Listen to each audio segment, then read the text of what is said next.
What is up, guys? Ivan here with getivan.com, and in this video we are going to be going over the buy number and delete number sections of my SignalWire dashboard for Google Sheets and Parabola. So down here we're looking at the buy number tab. You won't know what number to buy if you haven't actually done a search for numbers inside of the SignalWire system. So if you haven't watched the video on search local numbers, please go to the help tab, watch that video, understand how to use this section. And when you've used it properly, you will be able to see these phone numbers in what's called E164 format. I think that's the official label. That format basically means that there's a 1 before the phone number, like typically a +1. And so when you click on any of these cells, you can actually see in the formula area that there is a plus there, but it won't show it here because Google Sheets uses the plus symbol to try to calculate formulas.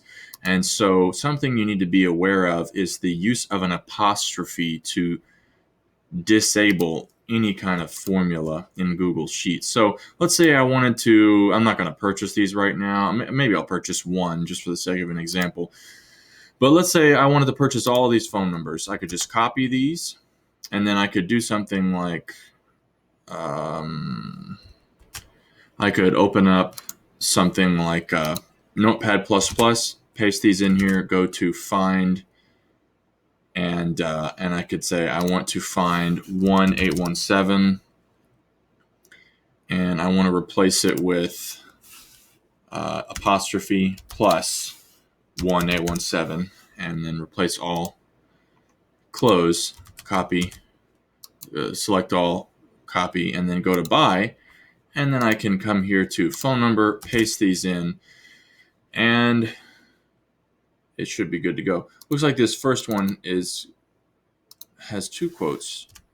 That's odd. I don't know how that happened. Maybe I accidentally...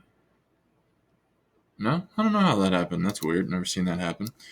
Anyways, as you can see, it's all there. When you put the apostrophe before the plus, it'll actually show the plus. You have to do that, or else it won't send the number to SignalWire properly. And that's the case anytime that something needs a phone number in this system that you have to put in. You have to do it like this in E164 format. You have to put the apostrophe, then the plus, and then the 1, and then you'll be able to use it. Okay, so you can also put friendly names like 1, 2, 3, 4. You can even do like little tricks like this. Or actually, is that how you do it? It might be shift. I don't know, it may not shift. I don't know, there's a command where you can kind of get them sequentially populate. I don't remember what it is. Anywho, so you can set the friendly names also if you wanted to do that. And then basically just run your export.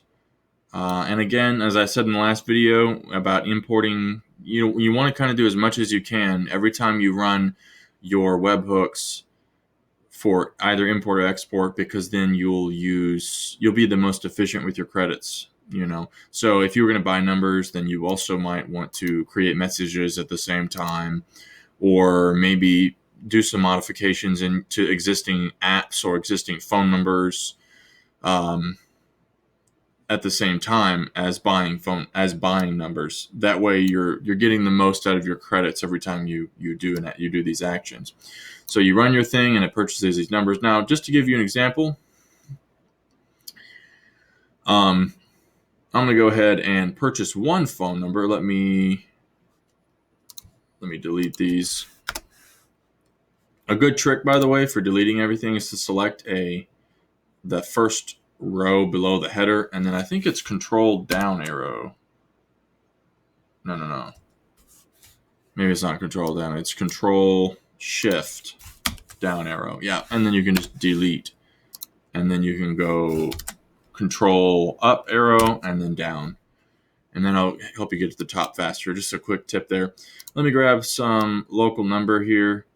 I'll do let me find a Fort Worth one. Let's grab this one here, and I'll go to buy, and I will do an apostrophe plus and then paste. Then I'll name this Fort Worth 111 or FW111. Let me run my webhook. Is it open over here? No. Run my webhook. And this should disappear, and that'll let you know that it's successfully completed. There it goes. And so that was an export activity. Now, when you go to manage, you won't be able to see your new phone number until you perform an import. So when you're setting up the numbers you want to use, you're going to have to export, import, and then export to configure the settings on those numbers. So you're going to have to spend 25 cents. Sorry about that, but that's just the nature of what we've got it, how we've got it set up. Okay, so you don't have to do this. I'm going to do this because this particular webhook I'm running is on a single flow. So I'm going to go ahead and see if I can refresh this. I haven't tried it like this before. Should be able to just refresh it though. And there you go. It imports. That imported all my new data. And as you can see, Fort Worth 111 is right there in the system. And I can then modify these fields for, we'll get to that in the next section. Now, as far as deleting a number, I guess I could delete a number. Basically, it's the exact same thing.